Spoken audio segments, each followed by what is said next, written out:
নমস্কার বন্ধুরা, আপনারা সবাই কেমন আছেন? আশা করছি ভালো আছেন, সুস্থ আছেন। আমিও ভালো আছি।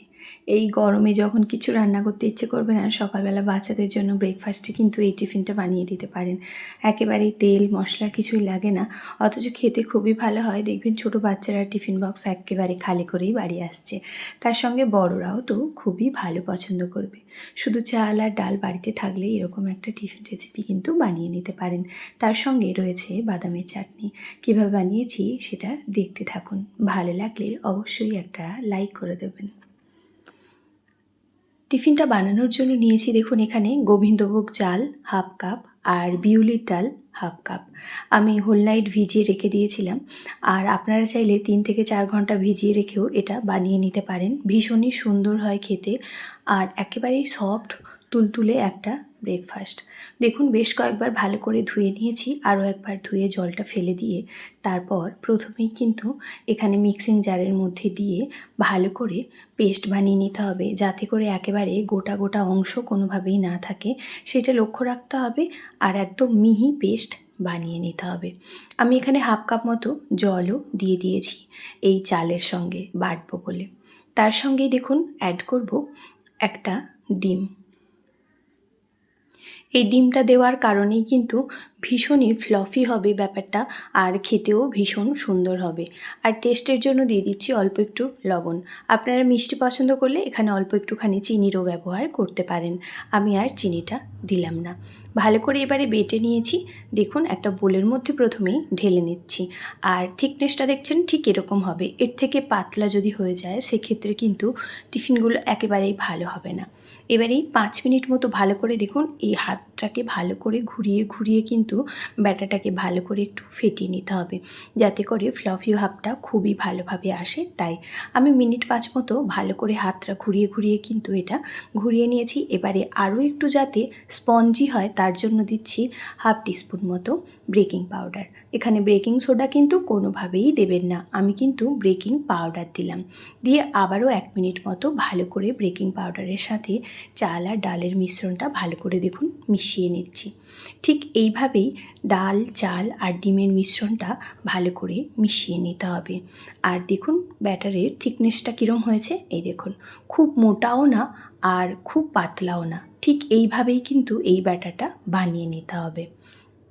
চলুন এবার চটপট করে বানিয়ে নিই টিফিনগুলো। তার জন্য গ্যাসের মধ্যে ফ্রাইং প্যান বসিয়ে দিয়েছি, অল্প একটুখানি দেখুন তেল স্প্রে করলাম। এরপর কিন্তু আর কোনোভাবেই তেল দেবেন না। প্রথমেই একবার একটুখানি এরকম তেল দিয়ে একটু ব্রাশ করে নিচ্ছি, আর কিন্তু কোনো তেলের প্রয়োজন নেই। এবারেই এর মধ্যে এক হাতা করে ব্যাটারটা দিয়ে দেবো।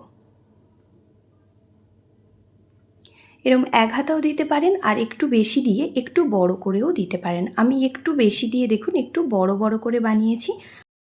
আপনারা চাইলে ছোট ছোট করেও বানিয়ে নিতে পারেন। এবারেই ঢেকে 1 মিনিট মতো রেখে দেব। তারপরেই দেখবেন কতগুলো ফুটো হয়ে গেছে আর কত ছিদ্র তৈরি হয়েছে দেখুন। এরকমভাবেই কিন্তু টিফিনটা খুব সহজেই বানিয়ে নিতে পারেন। আর দেখুন তলায় লেগেও যাবে না, আর দেখতেও কতটা সুন্দর হয়েছে। দেখতেও যেমনি সুন্দর হয়েছে আর ভীষণই স্পঞ্জি হয় খেতে, একেবারেই নরম। তুলে নিলাম। পরেরটাও ঠিক ওই একইভাবে আবারও দিয়ে দেব। রোজ রোজ যখন একেবারেই তেল মশলা খেতে ভালো লাগবে না, ঠিক তখন এইরকমভাবে একবার কিন্তু টিফিনগুলো বানিয়ে দেখতে পারেন। আশা করছি আপনাদের ভীষণই ভালো লাগবে। আবারও ঢেকে দেখুন এটাও ঠিক একইভাবে বানিয়ে নেব। এখানে বলে রাখি, যে সকল বন্ধুরা আজকে আমার এই চ্যানেলটা ভিজিট করছেন, যদি আমার এই রেসিপিটা ভালো লাগে তাহলে বলবো চ্যানেলটিকে সাবস্ক্রাইব করে পাশে থাকা বেল বাটনটা প্রেস করে প্লিজ পাশে থাকবেন, যাতে করে যখনই নিত্য নতুন কোনো রেসিপি আমি পোস্ট করব সবার প্রথম আপনাদের কাছেই চলে যাবে। দেখুন ওই একইভাবে প্রত্যেকটা টিফিন আমি বানিয়ে নিচ্ছি। আপনারাও বাড়িতে ট্রাই করুন এরকম একেবারেই অল্প সময়ে হেলদি টেস্টি একটা রেসিপি। ভালো লাগলে লাইক কমেন্ট শেয়ার সাবস্ক্রাইব করতে ভুলবেন না। আত্মীয় স্বজনদের সঙ্গেও একটু শেয়ার করে দেবেন। দেখুন বানিয়ে নিয়েছি। এবার এদিকে আমি টিফিনের চাটনিটা বানাবো। তার জন্য দেখুন অল্প একটু সাদা তেল দিয়েছি, তার সঙ্গে শুকনো লঙ্কা, অল্প একটু কালো সর্ষে, কয়েকটা রসুন, আর দিয়ে দিচ্ছি একটুখানি কারি পাতা ফ্লেভারের জন্য। একটা ছোট্ট সাইজের পেঁয়াজ কুচি করে নিয়েছি, সেটাও দিয়ে দিলাম। এবার এর মধ্যে অ্যাড করব অল্প একটুখানি চানা ডাল বা ছোলার ডাল, যেটাই বলবেন। আমি এখানে দেখুন অল্প একটুখানি ছোলার ডাল দিয়ে দিলাম। দিয়ে প্রথমেই ভালো করে 1 থেকে 1.5 মিনিট সব কিছু ভালো করে ভেজে নেব। পেঁয়াজটাও একেবারে সফট হয়ে যাবে, রসুনের কাঁচা গন্ধটা চলে যাবে। দিলে দেখবেন ভীষণই সুন্দর একটা ফ্লেভার বের হবে সেই পর্যন্ত। দেখুন ভালো করে ভাজা হয়ে গেছে। এবার এর মধ্যে অ্যাড করছি খানিকটা বাদাম।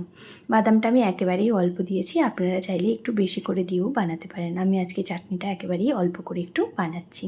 দেখুন ভাজা হয়ে গেছে। এবারে আমি এটা নাবিয়ে নিচ্ছি। নাবিয়ে প্রথমে একটু ঠান্ডা করে নিতে হবে। তারপরেই দেখুন একটা মিক্সিং জারে আবারও দিয়ে দিচ্ছি সব কিছু।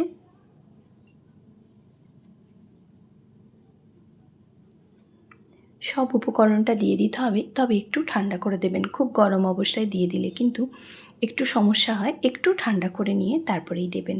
এবারে এর মধ্যে অ্যাড করছি 2 চা চামচ মতো দেখুন টক দই। আপনারা চাইলে টক দইটা স্কিপ করতে পারেন, তবে বলবো টক দইটা দেবেন, ফ্লেভারটা ভীষণ ভালো হয়। তার সাথে ওই 1 চামচ মতো দিয়ে দিলাম সস। এই সসটা দিয়ে এবার একটু জল দিয়ে ভালো করে পেস্ট বানিয়ে নেব। দিলেই চাটনি রেডি।